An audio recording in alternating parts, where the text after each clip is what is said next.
এটা আমাদের জন্য দুর্ভাগ্যের, না এটা সত্যি আমাদের জন্য দুর্ভাগ্যের যে আমরা মুসলিম হওয়া সত্ত্বেও নেগেটিভ চিন্তায় আচ্ছন্ন, নেতিবাচক চিন্তায় আজ আমরা কিছুটা আসক্ত হয়ে পড়েছি।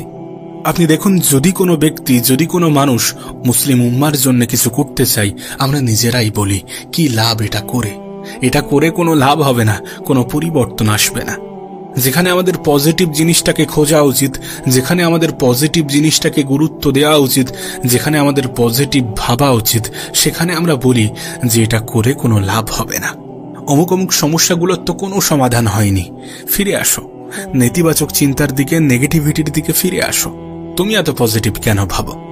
অর্থাৎ কাউকে পজিটিভ চিন্তা করতে দেখলে আমাদের কেন যেন একটু গা জ্বালা করে, আমাদের কেন যেন একটু বেশি হিংসাত্মক চিন্তা ভাবনা চলে আসে। এবং দুঃখজনকভাবে কখনো কখনো এই ধরনের চিন্তা ভাবনা তাদের মধ্যেই দেখা যায় যাদেরকে আমরা অনুসরণ করি। যেমন আমাদের বাবা মা, যখন একজন পিতা নেতিবাচক চিন্তা করেন, যখন একজন পিতা নেগেটিভ চিন্তা করেন, যখন একজন মা নেতিবাচক চিন্তায় আসক্ত, তখন সেই পরিবারে কিভাবে কৃতজ্ঞ সন্তান তৈরি হবে। যদি পিতামাতারাই সবসময় অভিযোগ করতে থাকে, তাহলে সন্তানরা কি অভিযোগ করবে না? বিশ্বাস করুন, আমাদের পারিপার্শ্বিক প্রভাব আমাদের জীবনে অনেক বেশি পড়ে। যদি বাবা মায়ের কাছ থেকে কোনো সন্তান কৃতজ্ঞতা না শেখে, তাহলে কার কাছ থেকে শিখবে? যদি কোনো বাবা মাই আল্লাহ পাকের শুকরিয়া আদায় না করে, তাহলে সন্তান কিভাবে করবে? কিভাবে দেখবে? কোথা থেকে দেখে শিখবে যে রবের শুকরিয়া আদায় করাটা প্রয়োজনীয়? যিনি না চাইতেই আমাদেরকে এত কিছু দেন, তিনি প্রশংসা ডিজার্ভ করেন।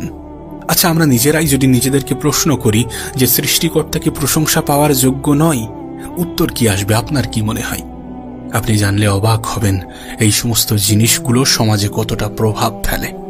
আপনি দেখবেন অনেক মুসলিম আছে যারা মৌখিক মুসলিম হতে চায়, কিন্তু প্র্যাকটিক্যাল মুসলিম হতে চায় না। যদি আপনি তাদেরকে জিজ্ঞাসা করেন, তাহলে তারা বলবে যে প্র্যাকটিক্যাল মুসলিমদের জীবনের সমস্যা বেশি, তারা সবসময় কোনো না কোনো বিপদ আপদের মধ্যেই থাকে। একবার ভেবে দেখুন, যাদের কাছে স্বর্গীয় বিষয়টা আছে, তাদের দ্বারাই যদি নেগেটিভিটি প্রচার হয়, তাহলে বিষয়টা কেমন দাঁড়াবে? দেখুন, কোনোভাবেই খারাপ চিন্তা করা যাবে না, এবং মানুষের সামনে সবসময় এটা দেখানো যাবে না যে আমি খুব খারাপভাবে জীবন কাটাচ্ছি, আমার জীবন খুব খারাপভাবে অতিবাহিত হচ্ছে, আমার জীবনেই যত সমস্যা। আপনি জানেন তো, মুখের হাসি বজায় রাখাটাও একটা সুন্নাত।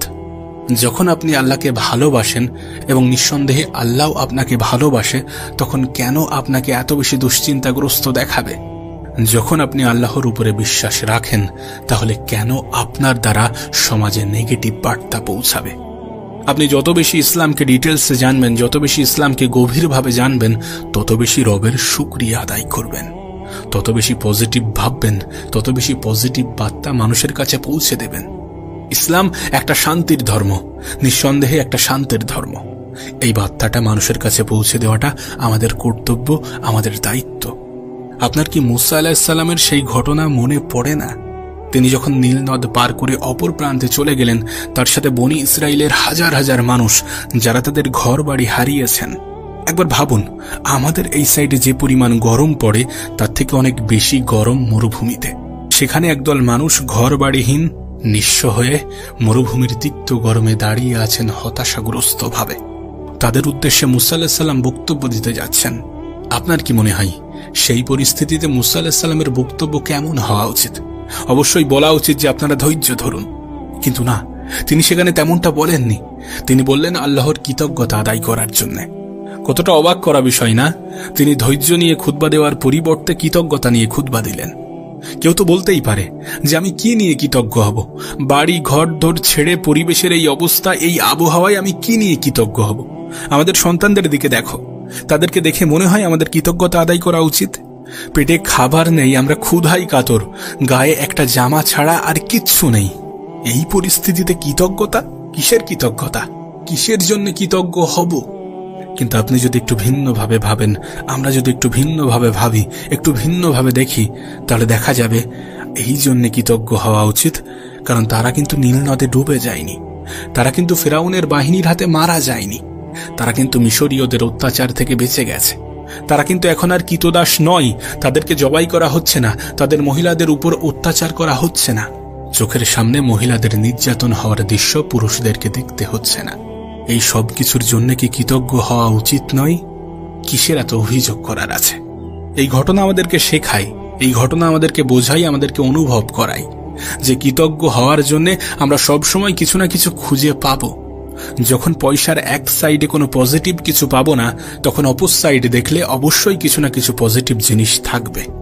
দেখুন, নেগেটিভিটির মধ্যেও পজিটিভিটি থাকে। আপনি যদি আপনার খারাপ সময়ে ভাবেন যে আমার সাথে এর থেকেও আরো কিছু খারাপ হতে পারত, আমার সাথে এর থেকেও আরো কিছু খারাপ তো ঘটতে পারত, আপনি যদি এমন ভাবে চিন্তা করেন, তাহলে আপনি রবের শুকরিয়া আদায় করতে বাধ্য। আমাদের কোনোভাবেই খারাপ চিন্তা করা উচিত হবে না। বিশ্বাস করুন, যদি আমি আর আপনি আল্লাহর প্রতি কৃতজ্ঞ হতে পারি, তাহলে হেদায়েত, রিজিক, স্বাস্থ্য সমস্ত কিছু ঠিক হয়ে যাবে। আমাদের প্রশংসা আল্লাহর দরকার নেই, কিন্তু তারপরেও তিনি খুশি হন আমরা যদি তাঁর প্রশংসা করি। আপনি দেখবেন অনেক সাধারণ নাস্তিক এমন প্রশ্ন করে থাকে যে তোমাদের প্রভুর কেন এত বেশি প্রশংসার প্রয়োজন হয়, তাঁকে কেন এত প্রশংসা করতে হবে?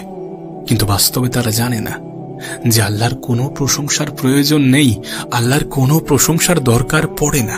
হ্যাঁ, প্রশংসা করলে আমরা উপকৃত হব, রবের শুকরিয়া আদায় করলে আমরা উপকৃত হব। আর সত্যি বলতে, আমরা প্রশংসা করি বা না করি, তিনিই প্রশংসার মালিক। দেখুন, আমরা আমাদের জীবনে যে যাই কাজ করি না কেন, সেটার উপরেও পজিটিভ ধারণা থাকা প্রয়োজন। দুইজন ব্যক্তি হয়তোবা বিসমিল্লাহ বলে খাওয়া শুরু করেছেন, কিন্তু এই দুইজনের মধ্যে একজনের কৃতজ্ঞতার মনোভঙ্গি ছিল, মনোভাব ছিল, আর একজনের ছিল না। বিশ্বাস করুন, এর মধ্যে যেই ব্যক্তি কৃতজ্ঞতার মনোভাব নিয়ে খাবার খাচ্ছেন, সেই ব্যক্তি দুনিয়াতেও লাভবান হবে, আবার পরকালেও লাভবান হবে। এর সম্পূর্ণটা আমাদের চিন্তা ভাবনার উপরে নির্ভর করছে।